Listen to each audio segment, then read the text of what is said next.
Tuhan, biarlah pujian ini menjadi doa kami juga yang menyatakan kerinduan kami. Sungguh kami rindu untuk boleh memiliki hati seperti Engkau. Hati Kristus yang dipenuhi dengan belas kasihan. Yang boleh melangkah di dalam rencana Allah untuk menggenapi amanat agung Tuhan yang telah Tuhan berikan bagi setiap kami. Tuhan, terima kasih. Sekali lagi Engkau boleh menyapa setiap kami di dalam ibadah ini. Kami rindu setiap kami boleh menaikkan pujian penyembahan dengan cara yang berkenan di hadapan Tuhan. Dan kami juga rindu untuk boleh disapa oleh kebenaran firman-Mu. Allah Roh Kudus, berkati setiap kami. Jadikan hati kami seperti tanah yang subur untuk menerima taburan benih firman Tuhan. Tuhan juga tolong pakai hamba-Mu yang lemah dan terbatas ini untuk boleh menjadi alat Tuhan menyampaikan isi hati Tuhan. Terima kasih Allah yang baik, kami bersyukur di dalam nama Yesus Kristus kami berdoa. Amin. Silakan duduk Bapak Ibu Saudara.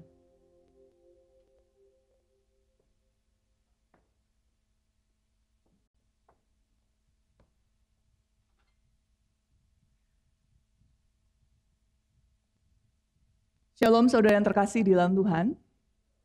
Saudara, sungguh bersyukur Tuhan telah memelihara dan memimpin kehidupan kita sampai hari ini kita sudah memasuki minggu pertama di bulan September. Dan tidak henti-hentinya saya kembali bertanya kepada Bapak Ibu Saudara, ini udah masuk September, apa kabar komitmen saudara di awal tahun? Awal tahun kan bikin ini ya saudara ya, apa itu istilahnya kok tiba-tiba saya ngeheng lupa nih. Apa istilahnya kalau di awal tahun itu bikin komitmen itu saudara? Apa? Oh iya, resolusi. Apa kabar resolusi tahun 2025 saudara? Ini tinggal September, Oktober, November, Desember nih. Ya kurang lebih 4 bulan lah. Udah berapa persen saudara?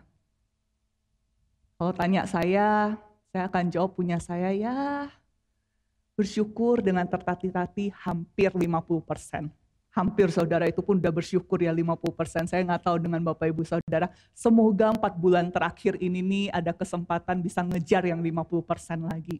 Saya berdoa Bapak Ibu Saudara juga dengan resolusi awal tahun ketika nanti mengakhiri tahun 2025, kalau Tuhan memberikan kita kesempatan umur sampai pada akhir tahun ini, kita boleh mengucap syukur pada Tuhan melihat resolusi yang telah kita buat itu dalam anugerah Tuhan, kita boleh menyelesaikannya. Saudara yang terkasih di dalam Tuhan, kalau saudara perhatikan di depan, dekor kita ini kan udah dari sejak bulan lalu ya. Ada yang beda nggak saudara? Hah? Puji Tuhan, pohon kita akhirnya berbuah saudara ya. Bukan hanya akarnya yang kuat, batangnya yang besar, daunnya yang lebat, tapi bulan ini akhirnya dia berbuah. Kuis saudara, ada yang tahu itu buah apa? Hah? Kok tahu apel? Emang udah dimakan? Saudara, saya nggak tahu yang dekor itu bikinnya buah apel atau buah apa begitu ya. Tapi penambahan buah di dalam dekor ini adalah sebuah simbol yang ingin mengingatkan setiap kita, kami hamba Tuhan, majelis dan juga setiap jemaat Tuhan untuk boleh ingat bahwa kita dipanggil oleh Tuhan hidup di dalam Tuhan, berakar kuat dalam firman-Nya, bertumbuh dengan sehat dan juga harus menghasilkan buah. Saudara, kalau namanya tanaman buah, hidupnya sehat, tumbuhnya sehat, harus berbuah.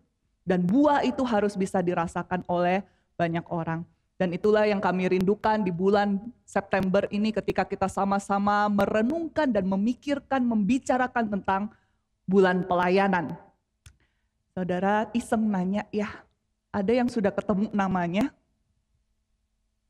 Saudara tahu ya, ini di sini ini ada nama-nama orang nih saudara. Ya, ada Andi Wijaya, Ai Hui, Angelin dan banyak sekali yang lainnya. Siapa yang sudah ketemu namanya di pohon itu? Wah, nggak banyak. Ciren belum ketemu. Ada lagi yang udah ketemu saudara? Imei udah ketemu belum I? Oh belum lihat. Saudara nanti habis ibadah, naik ke sini enggak apa-apa saudara ya. Ini bukan ruang maha kudus yang tidak boleh dinaiki. Saudara naik sini, coba sesekali liatin saudara, cari nama saudara. Saya senasib dengan Ci Iren. Sampai hari ini sudah sebulan penuh saya cari, saya tidak menemukan nama saya di pohon ini, saudara ya. Padahal di pohon ini ditempelkan semua nama jemaat yang ada di dalam sistem kita. Ya, jadi ada ratusan, bahkan kalau saya tidak salah ada 1.000 mungkin nama yang terdaftar dan itu ditempel. Saudara, saya masih beriman nama saya itu ada di pucuk gitu ya, yang udah deket gitu kan ya. Saya beriman itu makanya nggak ketemu. Tapi kalau saudara nanti coba lihat ketemu nama saya, tolong kasih tahu ya. Saudara, sekali lagi saya mau mengingatkan ketika nama-nama ini sengaja ditempel di pohon ini adalah sebagai sebuah doa juga. Bahwa setiap kita, jemaat gereja Kristen Kalam Kudus Surakarta ini, boleh sebagai satu komunitas tubuh Kristus bersama-sama bertumbuh. Jadi bukan hanya 1-2 orang yang bertumbuh, tapi bersama-sama kita boleh bertumbuh di dalam Tuhan. Bertumbuh dengan sehat dan bertumbuh menghasilkan buah. Jadi tidak ada satu orang pun anggota jemaat gereja Kristen Kalam Kudus yang hari ini jadi orang Kristen begini sampai selama-lamanya tetap begini. Enggak, saudara. Tapi kita bisa menjadi orang-orang yang mencerminkan kasih Kristus di dalam kehidupan kita. Saya rindu saudara bersama dengan kami semua bertumbuh di dalam Tuhan. Nah, saudara, memulai di dalam bulan pelayanan kita di September ini, satu tema yang diberikan, kita akan bicara tentang serve like Jesus, melayani seperti Kristus. Saya akan membacakan bagi setiap kita bagian firman Tuhan dari Yohanes pasal yang ke-13, ayat yang pertama sampai ayat yang ke-20. Saya hanya akan membacakan beberapa bagian, mohon Bapak Ibu Saudara boleh memperhatikan di Alkitab kita masing-masing. Yohanes 13 ayat yang pertama sampai yang ke-20, saya akan bacakan dari ayat yang pertama sampai yang ke-5, kemudian dilanjutkan ayat 12 sampai ayat yang ke-17. Demikian firman Tuhan. Sementara itu sebelum hari raya Paskah mulai, Yesus telah tahu bahwa saatnya sudah tiba untuk beralih dari dunia ini kepada Bapa. Ia mengasihi orang-orang miliknya yang di dunia ini, dan ia mengasihi mereka sampai pada kesudahannya. Ketika mereka sedang makan bersama, iblis telah membisikkan rencana dalam hati Yudas, anak Simon Iskariot, untuk menyerahkan dia. Yesus tahu bahwa Bapa telah menyerahkan segala sesuatu kepadanya, dan bahwa ia datang dari Allah dan kembali kepada Allah. Lalu bangunlah Yesus dan menanggalkan jubahnya. Ia mengambil sehelai kain linen dan mengikatkannya pada pinggangnya. Kemudian ia menuangkan air ke dalam sebuah baskom dan mulai membasuh kaki murid-muridnya, lalu menyekanya dengan kain yang terikat pada pinggangnya itu. Ayat 12. Sesudah ia membasuh kaki mereka, ia mengenakan pakaiannya dan kembali ke tempatnya. Ia berkata kepada mereka, "Mengertikah kamu apa yang telah kuperbuat kepadamu? Kamu menyebut aku guru dan Tuhan, dan katamu itu tepat, sebab memang akulah guru dan Tuhan. Jadi jikalau aku Tuhan dan gurumu membasuh kakimu, kamu pun wajib saling membasuh kakimu. Sebab aku telah memberikan suatu teladan kepada kamu, supaya kamu juga berbuat sama seperti yang telah kuperbuat kepadamu. Sesungguhnya aku berkata kepadamu, seorang hamba tidaklah lebih tinggi daripada tuannya, ataupun seorang utusan daripada orang yang mengutusnya. Jikalau kamu tahu semua ini, berbahagialah kamu jika kamu melakukannya." Sampai sedemikian jauh pembacaan firman Tuhan.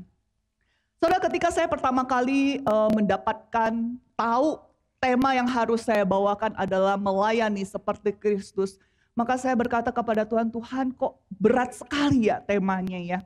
Saudara, kalau cuma sekedar bicara tentang serve atau melayani, mungkin tidak seberat itu. Kita orang-orang yang sebagian besar, saya mengaminkan saudara sudah terlibat di dalam pelayanan, sudah melayani di gereja ini. Tapi mungkin juga semua kita melayani juga di rumah, di tempat studi kita, di pekerjaan. Saudara, kalau pelayanan atau melayani itu hanya sekedar bicara tentang tindakan yang kita lakukan, misal di gereja, saya khotbah, ada WL, ada pemain musik, ada asyir, ada kolektan, dan yang lain sebagainya, saudara. Itu sesuatu yang mudah untuk kita lakukan, bisa kita lakukan. Tapi tema hari ini tuh bicara tentang melayani seperti Kristus. Bagi saya, ini hal yang mustahil untuk dilakukan. Impossible, saudara. Kenapa? Karena bicara tentang melayani seperti Kristus itu bukan sekedar bicara tentang tindakan yang kita lakukan. yang secara kasat mata bisa kelihatan. Bukan sekedar itu, saudara. Bicara tentang melayani seperti Kristus, maka kita harus melakukan pelayanan kita seperti Kristus. Gimana Tuhan Yesus melakukan pelayanannya, saudara? Tuhan Yesus itu melakukan pelayanannya dengan merendahkan diri sedemikian rupa, bahkan kepada orang-orang yang sesungguhnya tidak layak untuk menerima pelayanannya. Melayani seperti Kristus bukan sekedar bicara tentang kita melakukan atau meniru tindakan pembasuhan kaki seperti yang tadi dibacakan di Yohanes 13 ini, saudara. Kalau cuma sekedar tentang basuh kaki, kita masih bisa melakukannya. Waktu momen Kamis Putih, saudara, beberapa kali di gereja kita ada disediakan momen untuk kita saling membasuh kaki. Dan jemaat terlibat, saudara, membasuh kaki. Kalau cuman itu, bisa. Tapi yang Tuhan Yesus ajarkan bukan sekedar kita ambil air, cuci kaki orang, bukan, saudara. Tapi lebih dalam dari itu. Dia memberikan satu teladan hati hamba yang rela turun, mengambil posisi paling rendah bahkan terhadap orang-orang yang kelak akan menyakiti dan melukainya. Itu melayani seperti Kristus. Saudara, Tuhan Yesus itu membasuh kaki murid-murid yang dalam beberapa jam ke depan itu akan kocar-kacir meninggalkan dia. Tuhan Yesus itu membasuh kaki Simon Petrus yang dalam beberapa jam ke depan nanti akan menyangkal bahkan dengan sumpah gak kenal gurunya. Padahal sebelumnya dengan gagah perkasa dia bisa berkata, "Guru, aku bersedia mati untukmu." Tuhan Yesus membasuh kaki Yudas Iskariot yang dalam sebentar lagi akan menjual dia seharga 30 keping perak. Saudara, itu harga jumlah uang yang bagi saya sangat menghina Tuhan Yesus. 30 keping perak itu setara kurang lebih 4 bulan gaji seorang buruh. 4 bulan gaji seorang buruh. Kita coba setarakanlah dengan sekarang gitu ya. UMR-nya Kota Solo katanya sekitar 2,5 ya kalau nggak salah ya. Betul. Atau berapa, saudara? Betul ya, kurang lebih lah 2,5 ya. 2,5 kali 4, saudara. Tuhan Yesus dijual dengan harga 10 juta. Pada orang ini, kepada Yudas Iskariot, Tuhan Yesus membasuh kakinya. Saudara, orang-orang ini tidak layak, namun Tuhan tetap melayani mereka. Kalau melayani seperti ini, masihkah kita berkata, "Oh Tuhan, saya bisa melayanimu"? Masihkah kita bisa dengan mudah menyanyi, "Melayani, melayani"? Seperti Kristus atau lebih sungguh? Bisa, saudara. Itu sebabnya kenapa saya katakan impossible, saudara. Mustahil bagi kita. Jangankan untuk seperti itu, saudara ya. Kita sudah latihan, persiapan baik-baik, pelayanan baik-baik, begitu turun bukan ucapan terima kasih, mungkin kita dicela, kita dikritik. Rasanya udah sedih, saudara. Sakit hati, besok langsung bilang sama penginjil Paulus, saya gak mau pelayanan lagi. Dengan mudah, saudara.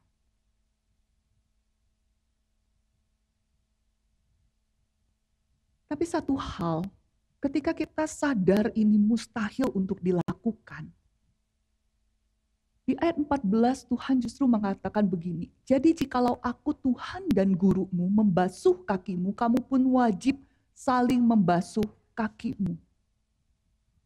Saudara, kata wajib di dalam bagian ini adalah sebuah kata yang digunakan untuk menjelaskan tentang sebuah hutang yang harus dibayar. No choice, saudara. Kalau kita berhutang harus bayar.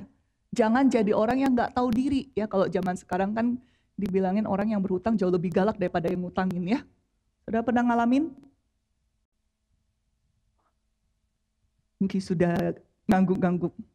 Nagih hutang itu tuh kayak kita yang ngemis begitu ya, saudara ya. Karena banyak orang yang tidak tahu diri sekarang. Kita anak-anak Tuhan. Dan Tuhan katakan sebagai anak-anaknya harusnya kita tahu diri ya. Kita berhutang kasih kepada Tuhan, maka hutang itu harus dibayar. Bukan dengan cara kita mati di kayu salib, bukan. Karena kita tidak akan pernah bisa membalas itu. Tapi hutang kasih ini Tuhan katakan dilakukan dengan kita melayani sesama kita. Saudara, melayani seperti Kristus itu bukan sebuah choice, bukan sebuah pilihan. Tapi ini adalah sebuah kewajiban, sebuah hutang kasih kita. Karena kita sudah terlebih dulu dilayani dan dikasihi oleh Kristus. Namun sekarang pertanyaannya saudara, ini kan mustahil nih kita lakukan, impossible. Tapi firman Tuhan jelas katakan wajib untuk dilakukan. Gimana caranya suatu yang mustahil harus dilakukan, akhirnya kita lakukan. Saudara, kalau kita melayani Tuhan, selama kita melayani Tuhan itu, dasarnya adalah diri kita. Fokusnya adalah diri kita, pusatnya adalah diri kita, maka melayani seperti Kristus itu adalah hal yang mustahil dilakukan.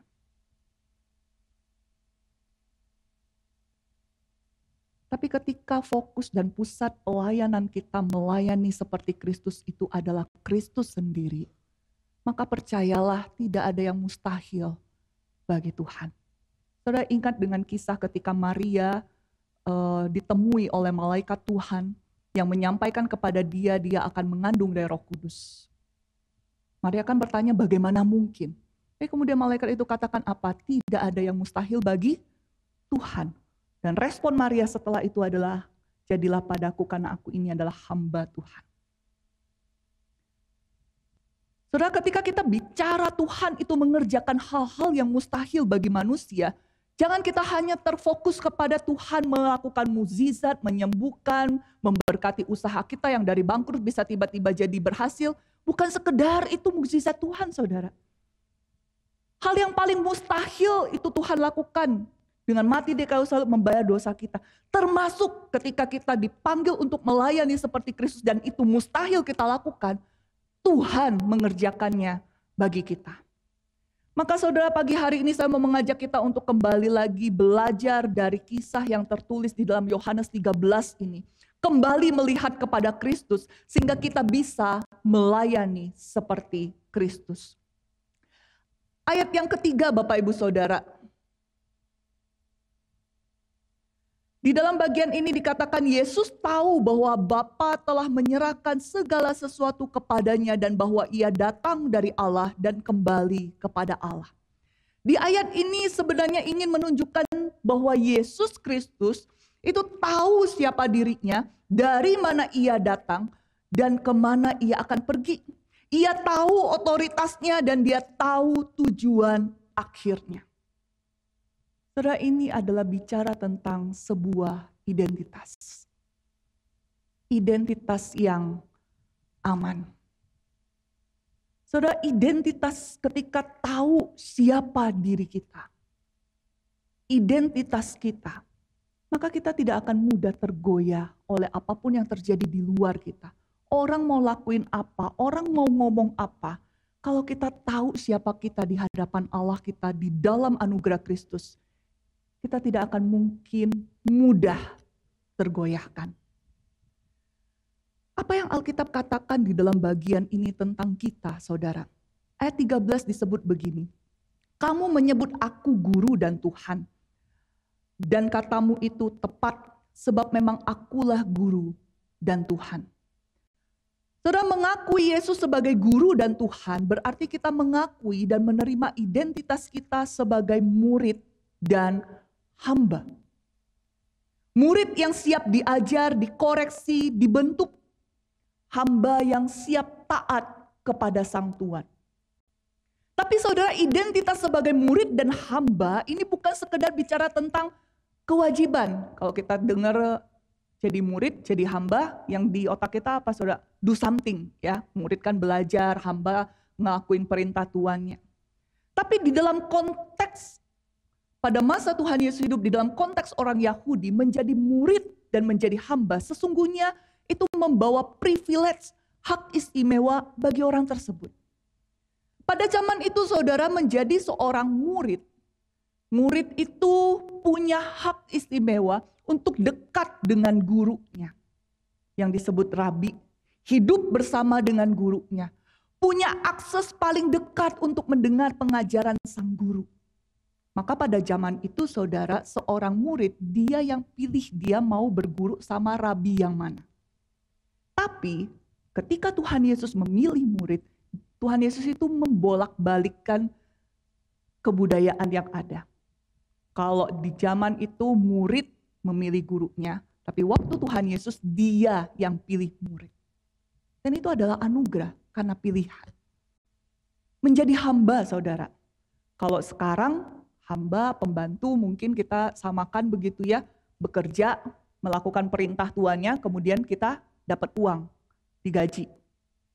Tapi yang namanya menjadi hamba, menjadi budak pada masa itu artinya adalah menyerahkan seluruh hidupnya kepada sang tuan. Semua kebutuhannya, bahkan saudara sampai paling ekstrim pun kalau tuannya itu suruh dia jangan bernafas, ya dia nggak bernafas saudara. Karena semuanya diatur oleh tuannya. Dan tuannya yang akan memenuhi kebutuhannya, melindunginya. Kalau dia dapat tuan yang baik saudara, maka sejahteralah hidup sang hamba itu. Kita dikatakan sebagai hambanya Tuhan. Dan kita tahu Tuhan kita itu Tuhan yang maha kasih, maha kuasa. Maka waktu kita bicara tentang identitas yang aman, identitas kita di dalam Tuhan kita Yesus Kristus saudara. Menjadi murid dan menjadi hamba, itu adalah sebuah identitas yang tidak bisa digoyahkan oleh apapun. Kita punya guru kita yang akan menuntun kita. Kita punya Tuhan kita itu yang akan melindungi, menjaga, menyertai kita. Maka apapun yang orang lain lakukan, itu seharusnya tidak menggoyahkan siapa saya. Yang kedua, saudara, untuk bisa melayani seperti Kristus, maka kita mengalami kasih yang sempurna itu.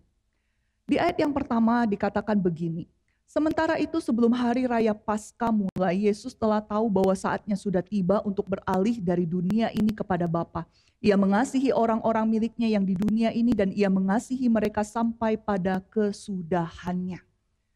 Saudara, ayat yang pertama ini bukan sekedar sebuah tulisan yang memberikan keterangan background dari kisah ini. Keterangan waktu, bukan. Tapi di dalam ayat ini adalah sebuah deklarasi kasih Tuhan Yesus yang total dan sempurna. Baik secara durasi, waktu, ataupun kualitas.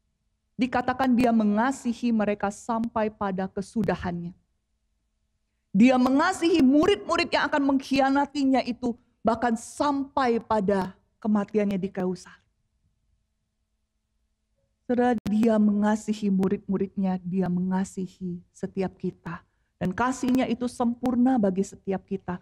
Kasih yang menghapuskan semua luka, yang menghapuskan semua trauma, yang menghapuskan dan memulihkan semua kekecewaan, kemarahan, kesedihan kita. Saudara yang terkasih di dalam Tuhan, kasih yang sempurna itu dibuktikan oleh Tuhan Yesus dengan tindakannya. Kalau kita baca di ayat 4-5, saudara, tidak sering Yohanes itu menuliskan detail begitu rinci di dalam Injil Yohanes. Tapi dalam bagian ini dia tuliskan sangat rinci setiap tindakan yang Tuhan Yesus lakukan pada peristiwa pembasuhan kaki ini. Ada maksud dan tujuan yang jelas dari Yohanes ketika dia tuliskan.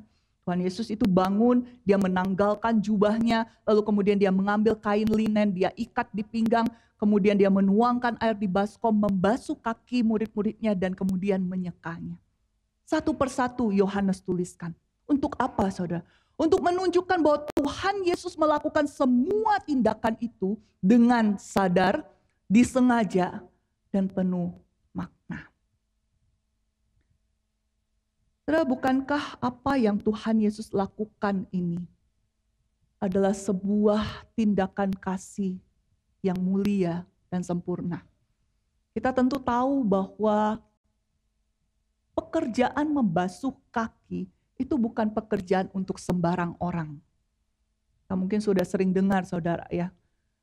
Pekerjaan membasuh kaki pada masa itu hanya dikerjakan oleh budak yang paling rendah, dan itu pun bukan orang Yahudi. Jadi kalau ada orang Yahudi yang jadi budak, gak mungkin dia membasuh kaki. Tapi malam itu di ruang atas itu tidak ada satu budak pun.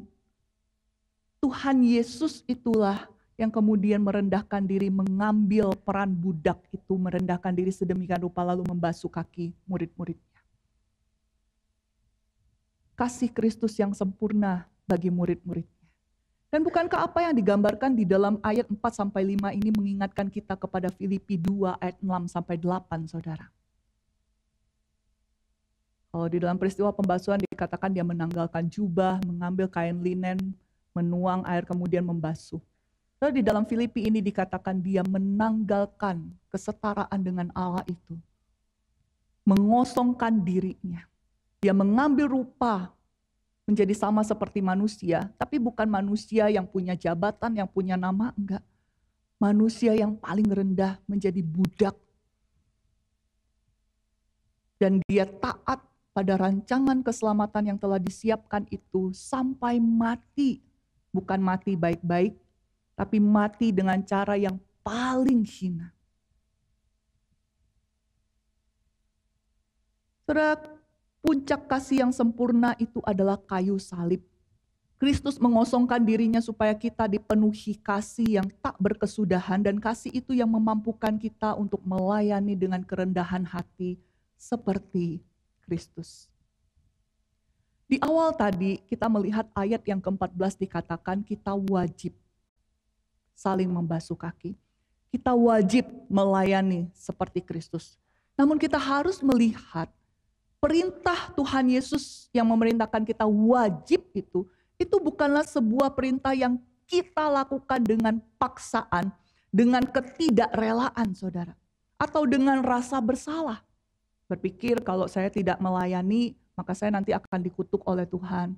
Kalau saya nggak melayani, nanti saya nggak diberkati oleh Tuhan. Enggak saudara, bukan itu.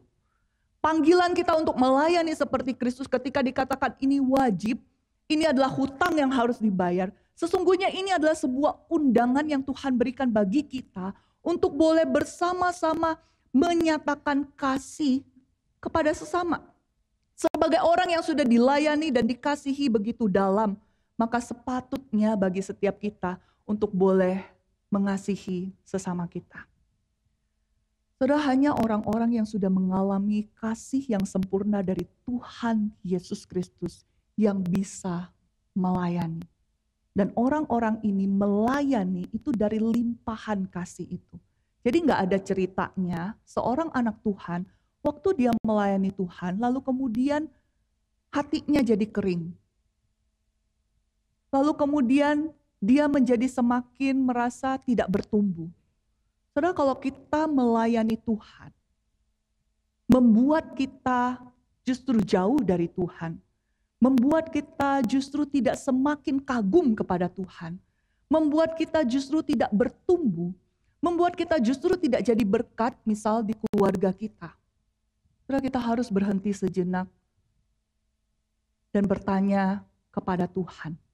Minta Tuhan bukakan kepada saya, apa yang salah ya Tuhan? Kenapa semakin saya melayani-Mu, kok saya merasa semakin kering? Apa yang salah yang saya lakukan? Saudara, seringkali kekeringan itu terjadi kepada setiap aktivis, pelayan, bahkan termasuk hamba Tuhan. Karena kita melayani hanya dibatas pada tindakan. Bukan bicara tentang relasi dengan Tuhan. Maka mari kita boleh melihat sekali lagi bahwa melayani seperti Kristus bukanlah beban, tetapi anugerah. Sebuah perjalanan yang dimampukan oleh kasih yang telah kita terima. Dan di ayat 17 saudara, di situ Tuhan Yesus katakan begini, jikalau kamu tahu semua ini, berbahagialah kamu jika kamu melakukannya. Kata berbahagia saudara di dalam bagian ini mengandung makna bahagia sejati yang lahir dari relasi dan ketaatan kepada Allah, bukan dari kenyamanan situasi. Kebahagiaan yang bukan karena keadaan eksternal, melainkan karena Allah menyatakan kasih karunia-Nya. Saudara coba perhatikan ya urutan dari ayat ini. Dikatakan, jikalau kamu tahu, kamu berbahagia jika kamu melakukannya. Jadi kita tahu kita dipanggil untuk melayani seperti Kristus. Tapi kita juga harus melakukannya. Maka kebahagiaan yang sejati itu akan kita terima. Saudara Pendeta Son Yang Won, semoga saya tidak salah menyebut namanya ya. Beliau adalah seorang hamba Tuhan yang melayani, yang menggembalakan jemaat, khususnya jemaatnya itu kebanyakan adalah pasien penyakit kusta di kota Yeosu di gereja Ai Yang Won. Pendeta Son ini dikenal sebagai orang yang setia, sangat berbelas kasihan kepada orang-orang di gereja itu, khususnya yang sakit kusta itu. Dan bahkan dia juga adalah orang yang setia melayani, tidak mau meninggalkan jemaatnya, sekalipun pada waktu itu situasi politik yang sedang bergejolak. Saudara, pada bulan Oktober 1948, Pendeta Son, terjadi pemberontakan di kota Yeosu. Dan pemberontakan ini dikenal sebagai pemberontakan Yeosu Suncheon. Di puncak kerusuhan di bulan Oktober ini, di tanggal 21 Oktober saudara, kedua anak dari Pendeta Son, yaitu Dong In di usia 23 tahun dan Dong Sin di usia 18 tahun, ditembak, dibunuh oleh kelompok pemuda yang memberontak.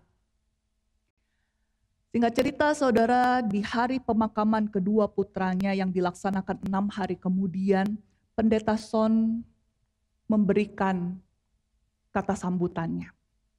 Dia membacakan satu list yang dikenal sebagai 9 ucapan syukur, dan ini menjadi kesaksian iman yang akhirnya terkenal di gereja-gereja khususnya di Korea. Saudara, izinkan saya pagi hari ini untuk boleh membacakan bagi setiap kita 9 ucapan syukur ini. Aku tidak tahu harus berkata apa atau bagaimana menyampaikan salam pada saat seperti ini. Tetapi hatiku tetap penuh syukur kepada Tuhan. Karena itu izinkan aku menyampaikan beberapa patah kata. Yang pertama, aku bersyukur dari garis keturunan pendosa seperti aku, Tuhan menganugerahkan anak-anak yang menjadi martir. Kedua, aku bersyukur di antara begitu banyak orang percaya, Tuhan mempercayakan harta berharga itu kepadaku. Yang ketiga, aku bersyukur dari 3 putra dan 3 putri, Tuhan memberi kehormatan mempersembahkan 2 putra terbaikku. Yang keempat, aku bersyukur bukan 1, melainkan 2 anak menerima anugerah martir, kemuliaan yang dunia tidak pahami. 5, aku bersyukur mereka bukan sekedar wafat tenang, baik-baik, melainkan ditembak saat memberitakan Injil. Kemuliaan bagi orang percaya. Keenam, aku bersyukur rencana studi anak-anakku ke Amerika Tuhan ganti dengan tempat yang lebih baik, yaitu surga. Yang ketujuh, aku bersyukur Tuhan memberi kasih untuk mengampuni penembak, bahkan rindu supaya dia bertobat dan dia menjadi anakku. 8, aku bersyukur. Aku percaya melalui martir kedua putraku banyak anak-anak surga akan lahir. 9, aku bersyukur di tengah duka Tuhan memberi sukacita dan iman yang teguh sehingga aku tetap menikmati kasih karunia yang tidak pantas kuterima. Saudara, singkat cerita sesudah pemakaman itu, apa yang diucapkan oleh Pendeta Son ini akhirnya Tuhan beri kesempatan untuk dia lakukan. Beberapa waktu kemudian seorang pemuda bernama An Jae-seon ditangkap dan terancam untuk dieksekusi karena dialah terbukti sebagai penembak dari kedua anak Pendeta Son. Ketika mengetahui ini, Pendeta Son yang pada waktu itu kena jadwal harus khotbah saudara, dia nggak bisa pergi ke tempat di mana pemuda ini akan dieksekusi. Lalu dia utus anaknya yang putri yang bernama Son Dong-hee untuk pergi menghadap pejabat militer yang ada pada waktu itu dan menyampaikan pesan. Jangan eksekusi anak itu. Biarkan dia hidup, berikan kepadaku karena aku ingin mengangkat dia sebagai anak. Saudara, An Jae-son kemudian dilepaskan. Dan betul, sejak saat itu dia tinggal bersama dengan pendeta Son. Orang yang putranya telah dibunuh oleh An Jae-son ini. Saudara, foto yang saudara lihat di depan, pria yang ada di belakang yang berdiri itu yang pakai baju hitam, itu bukan pendeta Son, tapi itu adalah penembak dari kedua putra pendeta Son itu. Di depannya itu adalah ibu angkatnya atau istri dari pendeta Son bersama dengan adik-adik angkatnya. Foto ini diambil ketika pendeta Son dimakamkan, meninggal karena dibunuh juga, karena pada waktu itu kondisi politik yang memang masih terus panas dan bergejolak, akhirnya dia menjadi salah satu orang yang dibunuh juga. Saudara, An Jae-son mengambil peran sebagai seorang anak yang melakukan berbagai macam persiapan, upacara, ritual untuk pemakaman dari ayah angkatnya. Dari apa yang terjadi ini menunjukkan bahwa betul-betul An ini sudah diterima sebagai anak di tengah-tengah keluarga dari korban penembakannya. Kalau ditanya, saudara, siapa sih yang sanggup untuk melakukan hal seperti ini? Ini bukan sekedar bicara, oh dia kan pendeta, bisalah. Enggak, saudara. Manusia, siapapun dia, apapun peran profesinya, ketika anak-anaknya dibunuh dengan cara sedemikian, enggak ada orang yang sanggup untuk bertahan, apalagi sampai mengampuni, dan bukan hanya mengampuni, melayani pembunuh anaknya, mengangkatnya sebagai anak. Enggak ada yang sanggup, saudara. Tidak ada satupun. Kalau ditanya kepada saya, salah satu hari anggota keluarga saya, adik saya, atau mungkin papa saya mengalami itu, bisa nggak saya? Saya akan katakan mustahil, saudara. Mustahil. Dengan kekuatan saya sebagai manusia, walaupun saya pendeta, mustahil. Tapi bukankah kita ini bukan hanya sekedar manusia? Kita adalah manusia yang diciptakan dan yang sudah ditebus, dikasihi oleh Tuhan. Maka saya mau katakan, walaupun mustahil, di dalam anugerah dan belas kasihan Tuhan, Tuhan tolong saya mampu melakukannya. Hanya orang yang merasa aman dengan identitasnya di dalam Kristus dan yang dipenuhi oleh kasih yang sempurna dari Kristus itu mampu melayani seperti Kristus, merendahkan diri bahkan kepada orang-orang yang sudah menyakiti dia. Saudara, melayani seperti Kristus mungkin terasa mustahil, tetapi kasih-Nya yang sempurna memampukan kita melangkah setapak demi setapak.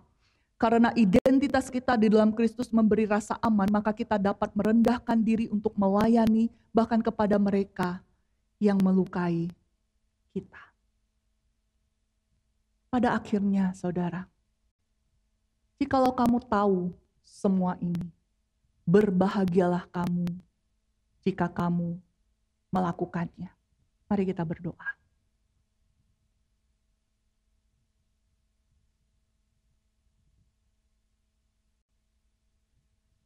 Bapak, Ibu, Saudara, mari ambillah waktu secara pribadi di hadapan Tuhan. Berdoalah untuk diri saudara. Panggilan melayani seperti Kristus itu diberikan kepada saudara. Orang-orang yang sudah percaya kepada Kristus. Orang-orang yang sudah menerima kasih karunia Tuhan. Oleh sebab itu mari pagi hari ini, dengan kerendahan hati, mohonlah kepada Tuhan supaya boleh memampukan saudara melayani seperti Kristus.